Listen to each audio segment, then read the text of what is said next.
At the end of the day, the question I always ask myself is there anything else I'd rather be doing? In many of those cases, whether it was, starting a wine bar, which, really in a city that I'd never been to with a partner I met one time, or raising a first-time fund, at the end of the day, despite all the rejections, despite, the difficulties you have to overcome, there's truly nothing else in those moments that I would rather be spending my time on. Welcome to the latest episode of Maker's Mindset. I'm your host, Nancy Twine. In this episode, I'll be in conversation with Anu Duggal, founding partner of Female Founders Fund, which is the largest early stage fund investing in companies started by female founders. The fund launched in 2014 and now manages $100 million of assets under management and has invested in industry-defining companies like Maven Clinic, Zola, Rent the Runway, Billi, and more. Anu has been honored in Fortune's 40 Under 40 list, Crane's Notable Women in Tech list, and Business Insider's Ultimate List of Female Startup Investors. She's also the host of the podcast, The 2%. Prior to starting Female Founders Fund, Anu co-founded Exclusively.in, a private sale e-commerce company, which was acquired in 2011. Her first entrepreneurial venture was in 2005 with the launch of India's first wine bar, The Tasting Room in Bombay. Let's go ahead and jump in. Welcome, Anu. Thank you so much for being here. Thanks so much for having me. So Anu, you are the founding partner of Female Founders Fund, which launched in 2014, and it's now the largest early stage fund investing in female founded companies. Can you share the story behind what led you to start Female Founders Fund, and what inspired you to focus on investing in female-led startups? Sure. First of all, thanks so much for having me. So my background prior to starting the fund was as a founder myself, kind of going out to market to raise capital. There was a pretty clear kind of issue at hand. So I had co-founded an e-commerce company, and looking at our employee base, our customer base, our team, senior management, it was predominantly female. And when we went out to raise capital, I was just struck by the fact that almost everybody that we met across the journey, whether it was an angel investor or a venture capitalist, was male. And so looking at the numbers, it became clear there was a bigger issue at hand. So, I'm sure many of you know, 2% of venture capital goes to companies started by women. So after our company exited, I moved to New York, started doing some angel investing, and got introduced to a bunch of really great founders, a lot of whom were women, and a lot of whom were facing a similar issue, which was getting access to that first round of capital. And, it's pretty clear you can't build a venture backable business if you can't get access to that first round. So for me, it was a white space. And my longer term view was that this is going to change. You're going to start to see really interesting venture backable businesses being started by women like yourself as a proof point. And there's a real white space and an opportunity to build a pool of capital that is really meant to target that demographic. And actually, before you started a fund, you were an entrepreneur. And I believe you started your entrepreneurial journey with the launch of India's first wine bar, The Tasting Room in Bombay. So can you share a little bit more about how that venture came about and what motivated you to launch in the hospitality industry? Yeah. So slight correction, I'm still an entrepreneur. Yes. A little bit of a difference between, a VC and kind of starting a fund. So I started my career, it's funny, you look back and you're like, how did all of this bring me to where you are today? But, when I graduated from college, I was really excited about kind of the food world. And New York, this was kind of the heyday of the celebrity chef period. Mm-hmm. And so the first year after college, I actually was working at McKinsey, but during the evenings, I would work at Tabla, which was an Indian restaurant in New York. And after that, went to cooking school and was really passionate about starting something in the food space. And my parents were living in India. I used to, go back home to visit and just realized that, when you think about the development and evolution of wine appreciation, there was nothing in India at the time. And so I ended up getting introduced to one of India's largest wine makers who actually went to Stanford. And we decided to work together. And it was such a crazy story for me because, I was 24, 25. I'd actually never been to Bombay, which is where the wine bar, where we opened it. And so didn't know anyone, had met my partner once. So it was really, kind of a roller coaster ride, but amazing experience. Wow. And so from hospitality into e-commerce, now venture capital, clearly your background has been very diverse. How did you navigate the transition from launching the tasting room to co-founding exclusively.in? And what inspired you to pivot into the tech industry? I actually went to business school after the tasting room and graduated in 2008, which, over half my class was employed by Lehman. So a really challenging time, and got an email from, an old friend who said, there's this really exciting business model in the US that is taking off called Guilt. And I was living in India at the time. And he said, what do you think? Should we, try this out? And so I spent 6 months talking to designers, just leveraging my network. And eventually he moved and, we started building a team. But I think just kind of reflecting back on your point around the diversity of career choices, I think one thing that's really informed my decision-making and kind of guided me is the fact that you don't really actually need to have a ton of experience within an industry to cause disruption. And I know that's very parallel to your, to what you've built, is that sometimes looking at it from the outside, the insights and quite frankly, the fearlessness are kind of very powerful. Absolutely. In helping you kind of launch something. Yeah. I mean, I couldn't agree with you more. I think part of my success in coming from finance and succeeding with a beauty business actually stemmed from just being a bit naive, right? Like not feeling like I knew all the answers and really thinking very innovatively to get to, a place that hadn't really been reached before. So I think there's a lot of power to doing something for the first time in that way. Yes. So this is a topic that I'm really passionate about because, it's a dynamic of a lot of industries, especially in private equity, because it's so male dominated. Because of that dynamic, the fact that you hadn't worked in private equity prior to starting the fund and you did all of this alone without any partners, I mean, it's truly amazing. A lot of people would think like, oh my gosh, the odds are so stacked against you. What would make you think you could do something like this? And I'm really curious to know what aspects of your life or upbringing do you think really inspired that level of just relentlessness and confidence that you could do it that drove you to where you are today? Oh, well, thank you. First of all, I mean, I think ultimately there are two things that kind of come to mind. So the first is, what we just touched on is kind of the lack of experience and lack of knowledge about an industry actually plays to your favor. So I'll be honest, I had no idea what I was doing. But I think that I'm very open to asking for help and advice. And so I remember that first fund, 700 meetings. Every single person I met, I asked them to introduce me to one more person.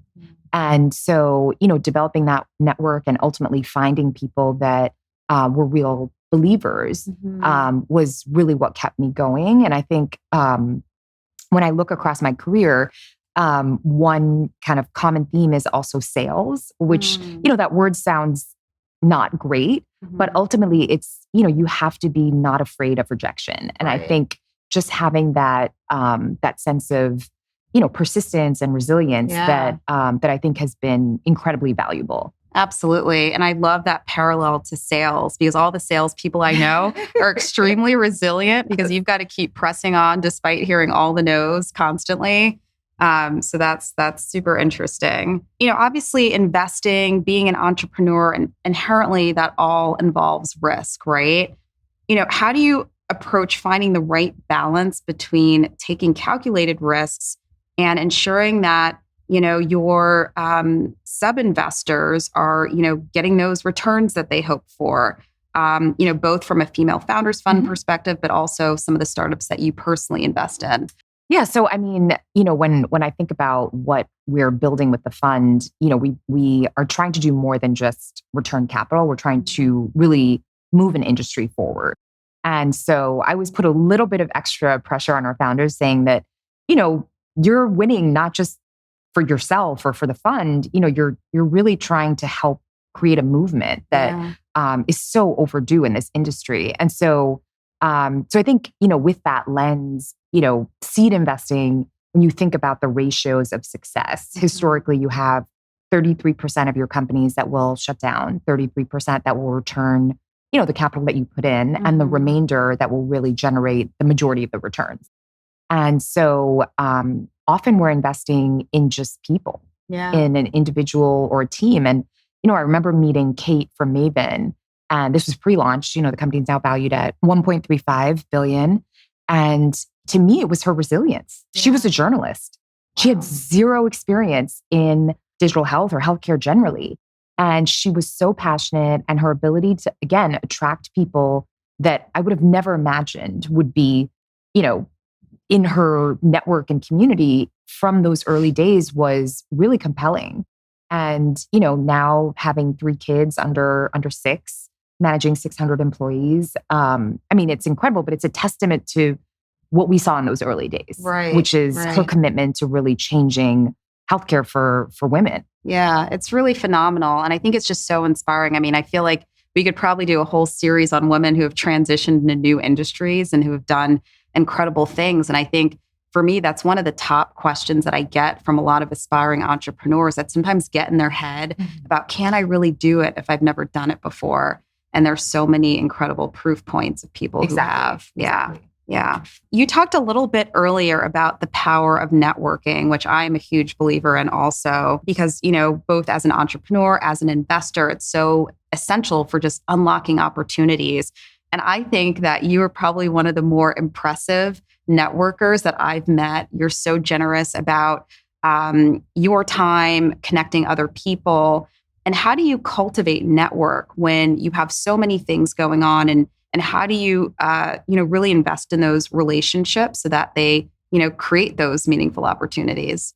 I think the approach that I've taken throughout my career has always been, when I meet someone, whether it's you or anyone, for me, it's always thinking about, how can I help this person? And, what are they focused on? Is it joining a board? Is it trying to move to another industry? To your earlier point, is it trying to hire great talent?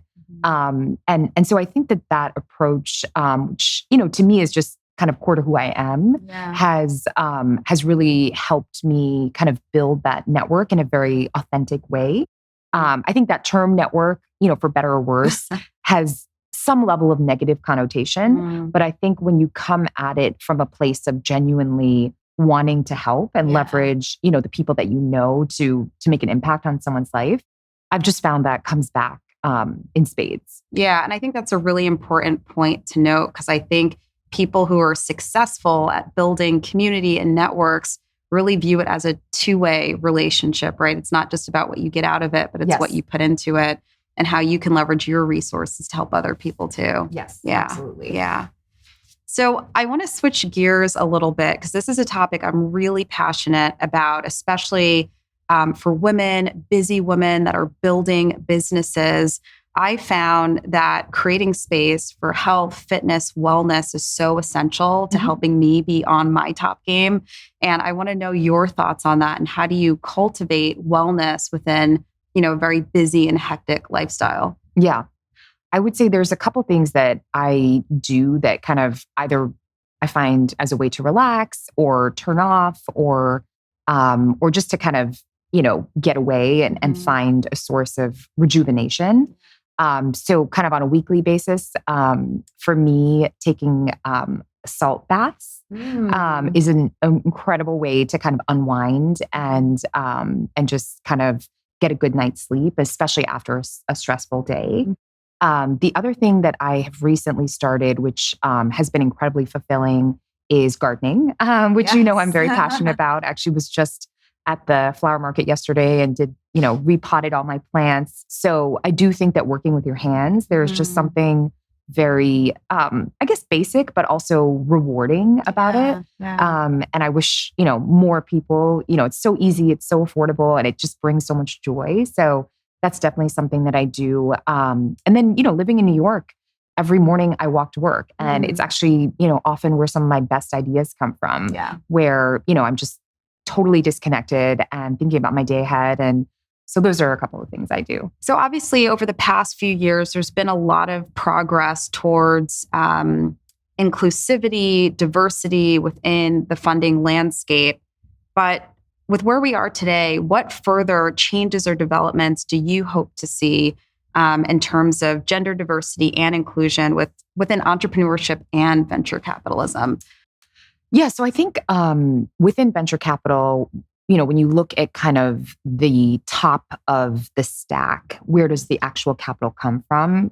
Comes from limited partners. So endowments, pension funds, institutional capital really drives the entire industry. Mm-hmm.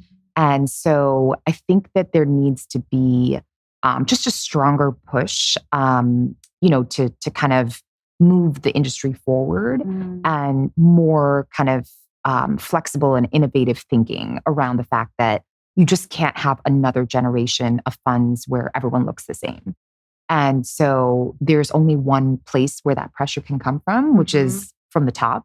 So, I'm hopeful that will happen, but it's taking time. Yeah, for sure. Well, the work that you're doing with the fund is definitely helping to put this industry in the right direction. So we're really proud of that. I know that some of our viewers and listeners may be aspiring to launch their own fund. And I'm curious to know what sort of advice would you give someone on that journey? So first of all, I'll say, it's hard. Yeah. In many ways, I look back on my career and I'm like, maybe I should have just started a company because it's so much easier to raise money for that. But jokes aside, I think that from an experience standpoint, being able to talk about working at a fund or being an investor or an operator, quite frankly, is definitely very helpful. And then second, if you're in the position to be able to be an angel investor. So even writing small checks, being able to demonstrate that you have access to good deal flow, I think is important. And in lieu of that, you can also talk about your shadow portfolio. So, a portfolio that you're building of companies that you're excited about very early on. I think that demonstrates to your potential investors that you have your finger on the pulse, that you have access to entrepreneurs. So I would say all of those things, can be really helpful in that process. So as you know, I recently launched a content site through nancytwine.com.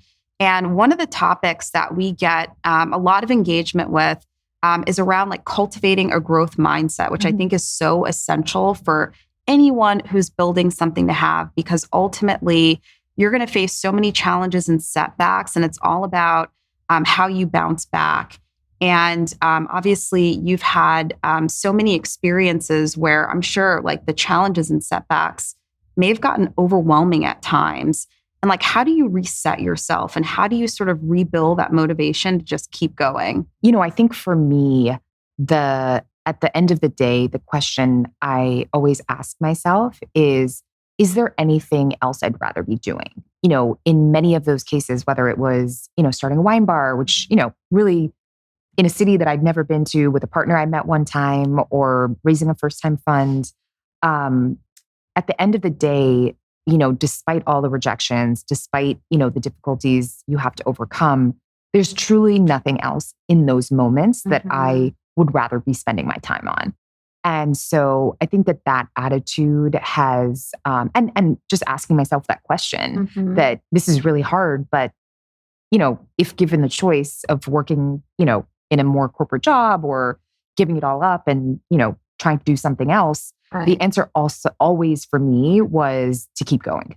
And do you feel like you were always that way, or is that something that you had to develop? Really? No, I mean, in my family, it's a joke. It's like at age 7, every summer, lemonade stand. Wow. Every summer. In college, I used to sell these beautiful pashmina shawls to all of my, my kind of roommates and my classmates.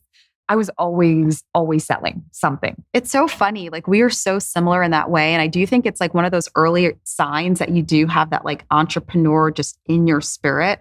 I was doing similar things. Yeah. It was the fun thing to do. It was so exciting. Are there other people in your family that you feel like you may have gotten that from? Or are you like, not at all. Really? Yeah. I mean, I think my sister, I remember as a kid was just like, what are you doing? Like, why can't we just play and have fun? Right. And so it was not necessarily my parents. I think it's to your point. It's just like this innate, like when you think about where and how, what you are attracted to as a kid, right? I mean, there's so many different things you could do. You could ride your bike all day. You could go play with your friends. And for whatever reason, like for people like you and I, it's that ability to create something, right, and to build something, and in a small way.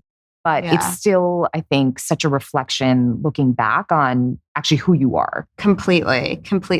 And I mean, I will tell you, I think sometimes with like our personality type, I think one of the challenges, and I've experienced this, I don't know if you have, where sometimes people think like I'm too intense, like they don't kind of understand like why I would be so relentless about something or so bold or so confident. And have you experienced that too? And like, how do you kind of deal with that? Because it's like, you don't want to change who you are, right? To accommodate someone else's comfort. Yeah. So I think it's interesting. I was having this conversation over the weekend with a friend, and it's even harder in some ways in my position where you're rejecting people all the time. Yeah. And these are often people friends of friends. And it's the part of my job I hate the most because I feel for them and I want to try to be helpful. But the other way that I think about it is that, at the end of the day, there's the impact that we can make as a fund is so much more powerful. And when you touch so many people, there are always going to be people that are not happy. And as long as the people that are part of your community that know you, that are closest to you, know who you are and what your values are, how you're operating from a place of right and wrong, I think to me, that's the most important thing. Because as you're more and more successful, there are going to be more and more people, unfortunately, that, just are going to take a point of view. And that's not informed by a lot of time spent with you. It's informed by a small interaction, which, could be a day that you maybe weren't fully on. And so I think kind of using the lens of forgiveness and understanding that not everyone's going to like you. And as long as you feel like the people that matter are, and see you for who you are, I think that's been my approach. Completely. And I think, one other thing that comes up a lot, and I think it's been like a big buzzword, I see it even on Instagram a lot, is this concept of like manifestation.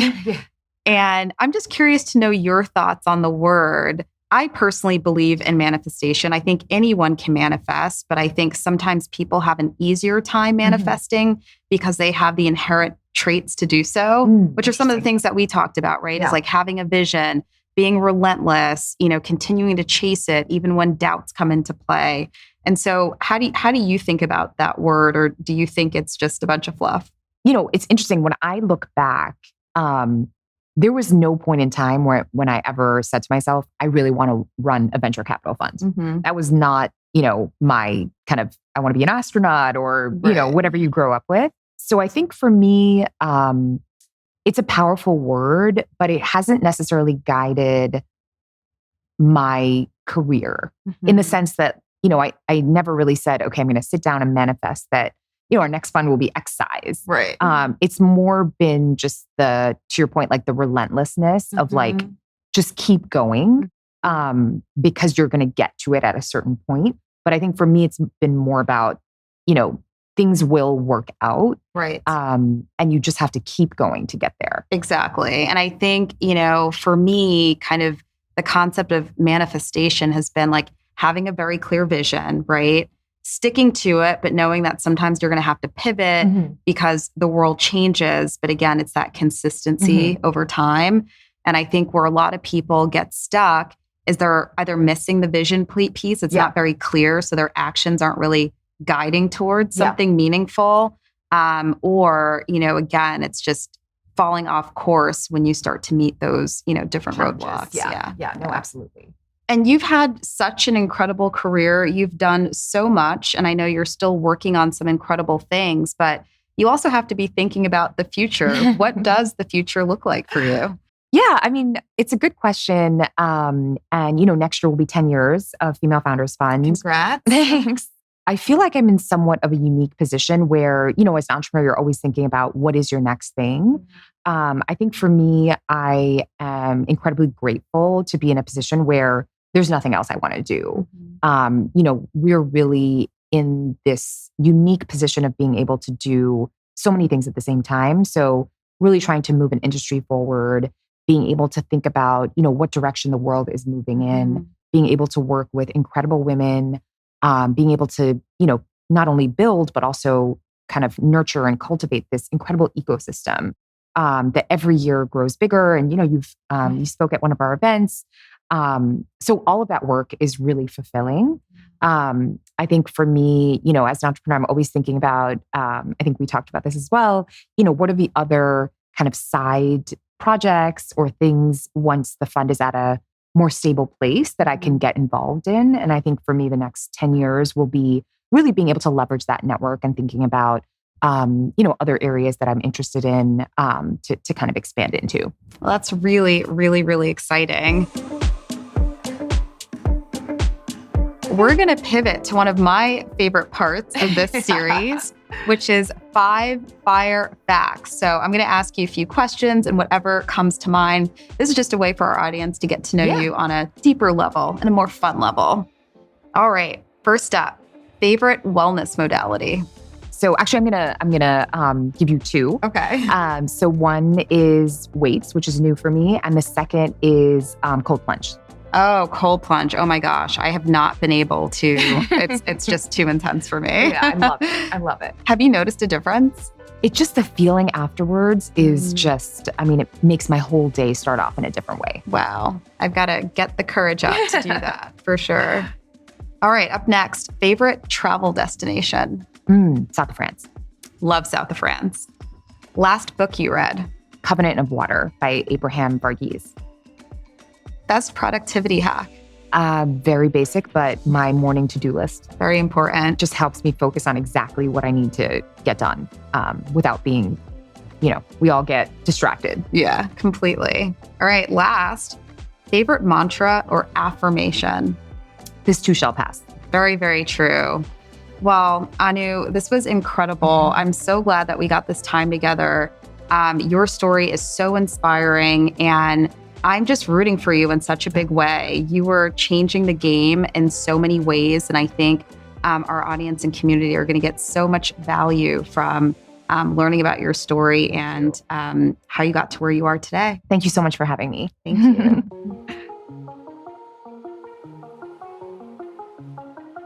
I had such a great time chatting with Anu, and I want to share just a few of my key takeaways with you. So one of the things that I got from my conversation with Anu is that actually being inexperienced can be a true superpower. I think Anu is a pure example of that. She became a serial entrepreneur in several different industries that she didn't have any experience in. And sometimes when you don't have all the answers, it really forces you to do your research, to meet new people, to network, and to really think outside of the box. So if you're looking to start something in a completely new industry that you don't have experience in, don't worry, because you can really be successful if you invest the time in digging in deep. And also remember, don't let the fear of rejection get into your head, because persistence ultimately overcomes resistance. So Anu also talked about the importance of thinking about the impact of your legacy. It's something that I feel like a lot of people don't talk about, but Anu really encourages her founders not to just think about their business success, hitting numbers, making the returns. She really encourages them to think about the impact that they'll leave on the industry, and also what their success as a female founder, entrepreneur actually means for the greater good. And so I think that's so important, because I talk a lot about cultivating passion. And when you can think beyond just your business objectives, but also, the bigger impact that you want to have on the world and other women, I think that's when you can really, truly create lasting success and fulfillment. Another really important topic that Anu shared perspective on is this idea of not getting caught up in the short term, but also having a long-term vision. And I've totally been guilty of this. It's so easy to get tunnel vision and just think about what's in front of you because you have all these things to get done. But when you also really think about, okay, what's the 3-year, 5-year, 10-year plan? You can make sure that the steps that you're taking today, the seeds that you're planting today, will help you to get to where you ultimately want to be. So make sure that you're not just getting caught up in the short term, but you're really thinking about the possibilities that lie ahead in the future. So those were just a few of the many, many great insights that Anu had to share. Again, I just get so much out of these conversations, and I really hope that you did too. If you'd like to stay connected with Anu and Female Founders Fund, check out femalefoundersfund.com and follow Anu on Instagram at Anu Duggal and at Female Founders Fund. Don't forget to subscribe to this series, leave a review, and share this episode with your community.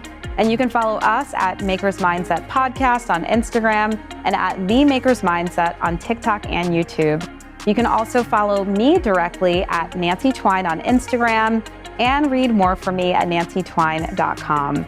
Let me know your thoughts, questions, and ideas for future Makers Mindset episodes. Thanks so much for tuning in.